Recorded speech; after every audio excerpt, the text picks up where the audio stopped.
Assalamualaikum warahmatullahi wabarakatuh. Selamat sore teman-teman. Di sini saya akan memberikan sedikit berita gembira untuk kita semua, khususnya masyarakat Indonesia, terkait telah dibukanya vaksinasi COVID-19 secara umum di Indonesia. Untuk mensukseskan vaksinasi COVID ini, birokrat dan juga pemerintah Indonesia pun ikut turun tangan untuk memberikan motivasi dan dorongan kepada masyarakat Indonesia agar mau dan antusias untuk divaksin.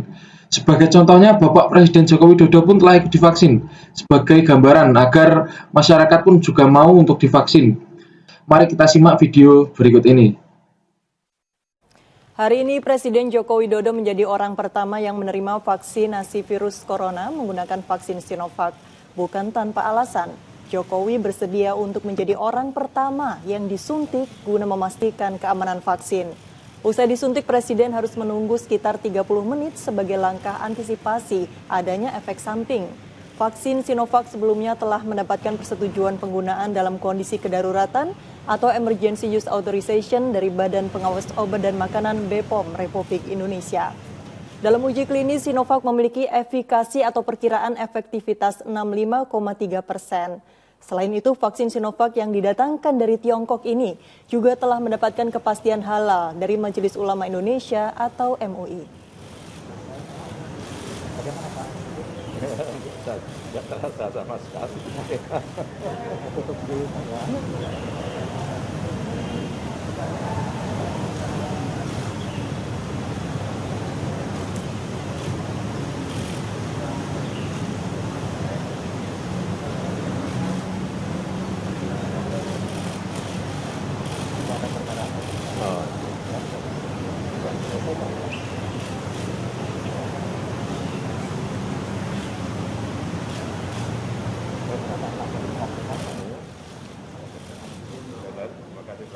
Selain Presiden, sejumlah pejabat dari kementerian dan lembaga negara lainnya juga turut divaksinasi. Di antaranya Menteri Kesehatan, Ketua ID, Perwakilan PBNU, Sekjen MUI, Panglima TNI, dan Kapolri.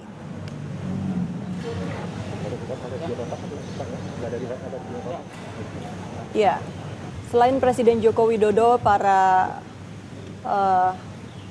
perwakilan dari PBNU dan juga Menteri Kesehatan serta Ketua ID, Sekjen MUI serta Panglima TNI dan Kapolri ini harus menunggu efek samping yang diperkirakan akan mulai terasa sekitar 30 menit setelah vaksin disuntikan. Ketua Ikatan Dokter Indonesia sudah dilakukan penyuntikan.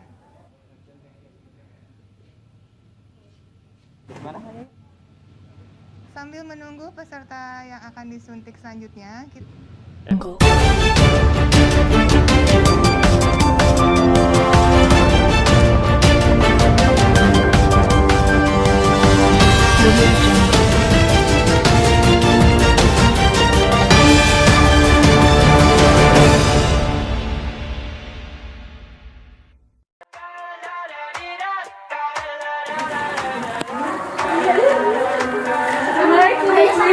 Waalaikumsalam. Bu, ada apa Bu RT? Sebelumnya mau dipakai dulu Mas. Iya. Di sini saya mau kasih info nih. Info apa Bu? Ibu tahu berita tentang vaksin belum? Belum nggak tahu. Nah, di sini saya mau menjelaskan vaksin itu solusi dari pemerintah untuk mengurangi pandemi ini. Nah, di lingkungan sekitar sini rencananya mau diadakan vaksinasi mulai minggu depan, tapi untuk lokasinya menyusul. Nah, tujuan saya di sini untuk mengambil data dari ibu-ibu sekalian. Bayar nggak Bu? Oh, tenang Bu, semua itu gratis. Oke, saya mulai datanya ya Bu ya. Mau nggak duduk dulu Bu? Nama ibunya, Alfrida, umurnya Bu? 28 tahun Bu. Bentar ya. Ibunya, Lailul, umurnya? 29 tahun Bu. Oh iya Bu, udah Bu. Nanti ya diingetin sama keluarganya untuk ikut vaksin juga. Jangan lupa minggu depan ya Bu ya. Siap Bu. Saya tunggu loh Bu. Ya, iya Bu. Makasih ya Bu. Assalamualaikum. Waalaikumsalam warahmatullahi wabarakatuh. Hati-hati Bu. Hati-hati Bu RT.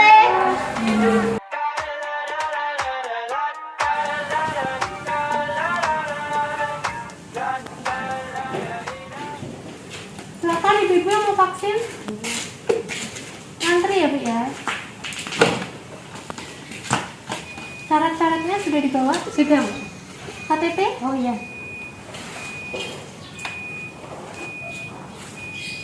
Bu Lailul ya? Iya. Umurnya? 29 tahun. 29. Bu Lailul tidak ada riwayat penyakit dalam ya? Enggak ada, Mbak. Tidak ada. Bentar. Ya, Mbak. Ini nanti habis daftar di sini, ibunya bisa ke situ ya, buat Mbak. cek tensi ya. Ya, Kalau Mbak. misalnya tinggi, bisa istirahat dulu di sana, tapi kalau enggak bisa langsung divaksin. Ya, Mbak. Nah, habis itu nanti kalau udah divaksin kan ada sertifikatnya. Ya. Nah, kalau ibunya mau biar lebih mudah, ibunya ngunduh Peduli Lindungi. Tahu aplikasi Peduli Lindungi? Di Play Store ya, Mbak ya? Iya, iya benar. Itu nanti ibu ngunduh di situ, habis itu kalau misalnya udah vaksin, sertifikatnya bisa langsung diunduh di situ. Ya, Biasanya nunggu beberapa waktu dulu tapi. Jadi ntar kalau misalnya ibunya mau ke, misal mau jalan-jalan ke mall atau kemana, kasih tahu Peduli Lindungi itu, nanti bisa barcode di situ. Jadi lebih mudah, nggak usah harus bawa sertifikat vaksinnya kemana-mana. Ya, Mbak. Oke. Baik, silakan ke sana dulu ya.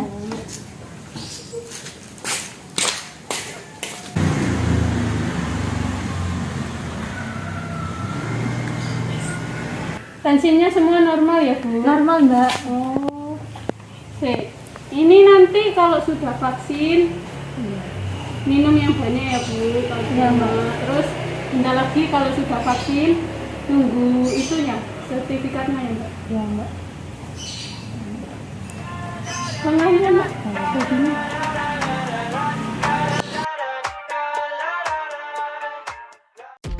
Adanya Perpres nomor 99 tahun 2020 tentang pengadaan vaksinasi dan pelaksanaan vaksinasi dalam rangka penanggulangan pandemi COVID-19 bertujuan untuk mengurangi transmisi atau penularan COVID-19 dan juga melindungi masyarakat dari COVID-19 agar tetap produktif secara sosial maupun ekonomi. Vaksinasi merupakan upaya pencegahan yang spesifik atas suatu penyakit. Bila vaksinasi berhasil dilakukan, maka individu sehat, keluarga sehat, tatanan masyarakat sehat, dan juga produktivitas akan meningkat, sehingga pendapatan negara juga akan meningkat. Oleh karena itu, Indonesia akan menjadi negara yang sehat bukan hanya secara jasmani, tetapi juga sehat secara finansial dan dapat memberikan pelayanan yang maksimal kepada masyarakat. Namun, dengan dikeluarkannya kebijakan vaksinasi, masyarakat tetap harus menerapkan pola 3M, yaitu memakai masker, mencuci tangan, dan menjaga jarak antar masyarakat guna meningkatkan antisipasi pada penularan COVID-19. Berikut beberapa dampak bagi masyarakat yang sudah melakukan vaksin, yaitu yang pertama, masyarakat akan merasa lebih tenang dan aman jika akan berpergian keluar kota. Dan yang kedua, yaitu tubuhnya akan merasa lebih kebal terhadap paparan COVID-19. Yang ketiga, yaitu mengurangi angka penularan COVID-19 yang ada di Indonesia. Yang selanjutnya adalah dampak bagi masyarakat yang belum melakukan vaksin. Yang pertama, yaitu dapat terpapar COVID-19. Yang kedua, dapat menyebarkan virus kepada masyarakat lainnya. Yang ketiga, yaitu berisiko membuat penuh rumah sakit. Yang keempat, yaitu memperpanjang pandemi COVID-19 yang ada di Indonesia.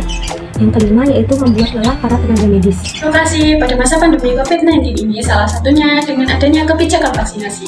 Karena proses vaksinasi itu sangat penting sebagai salah satu upaya untuk mengurangi jumlah COVID-19, maka pemerintah terus mendorong dan berupaya sekuat tenaga untuk menghadirkan vaksin yang aman dan efektif untuk digunakan seluruh masyarakat secara cuma-cuma. Dalam upaya pemenuhan kebutuhan vaksinasi untuk semua dan menyesuaikan upaya 3T, yaitu testing, tracing, dan treatment yang spesifik sesuai kerentanan daerah dan populasi tertentu. Ketiganya, sebagai upaya komprehensif menekan penularan dari berbagai arah. Selain itu, pemerintah juga telah memudahkan masyarakat dengan melakukan pendaftaran vaksinasi melalui online yang dapat dilakukan dengan berbagai cara, misalnya dengan aplikasi Peduli Lindungi, Rocket.com, dan Jaki bagi warga Jakarta. Aplikasi Peduli Lindungi adalah aplikasi yang dikembangkan untuk membantu instansi pemerintah dalam melakukan pelacakan untuk menghentikan penyebaran virus corona. Aplikasi ini adalah salah satu bentuk pelayanan yang diberikan pemerintah guna mempermudah masyarakatnya.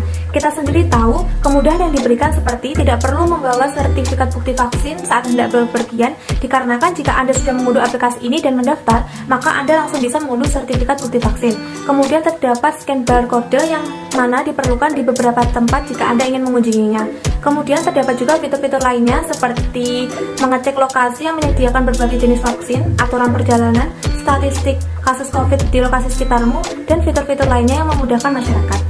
Pada saat ini telah ada sebuah kebijakan pemerintah berupa Peraturan Presiden Nomor 99 Tahun 2020 tentang pengadaan vaksinasi dan juga pelaksanaan vaksinasi dalam rangka penanggulangan pandemi COVID-19. Dengan harapan nantinya negara Indonesia akan menjadi sebuah negara yang sehat secara jasmani dan juga secara finansial. Untuk itu, masyarakat diharapkan untuk segera melakukan vaksinasi COVID dan juga menerapkan kebijakan 3M, yaitu mencuci tangan, memakai masker, dan menjaga jarak. Selain itu, pemerintah juga telah mengembangkan sebuah aplikasi yang bernama Peduli Lindungi, di mana dalam aplikasi Peduli Lindungi ini terdapat berbagai fitur yang menarik dan berguna bagi masyarakat dalam melewati masa pandemi. Seperti halnya pengecekan statistik terinfeksi COVID, ada juga fitur pengecekan ketersediaan vaksin dan varian apa saja yang tersedia, lalu ada juga fitur pedoman perjalanan yang akan digunakan semasa pandemi. Dan masih banyak lagi fitur-fitur yang berguna dalam masa pandemi ini. Nah, ini membuktikan bahwa pemerintah dan juga birokrasi di Indonesia ikut turun tangan dalam menanggulangi COVID-19 ini melalui pembuatan kebijakan dan juga pengembangan aplikasi-aplikasi yang berkaitan dengan penanggulangan dan vaksinasi COVID-19, sehingga diharapkan nantinya Indonesia akan segera terlepas dari pandemi ini. Mungkin itu kesimpulan yang dapat saya ambil. Saya mewakili teman-teman yang bertugas dalam pembuatan video ini. Undur diri. Wassalamualaikum warahmatullahi wabarakatuh.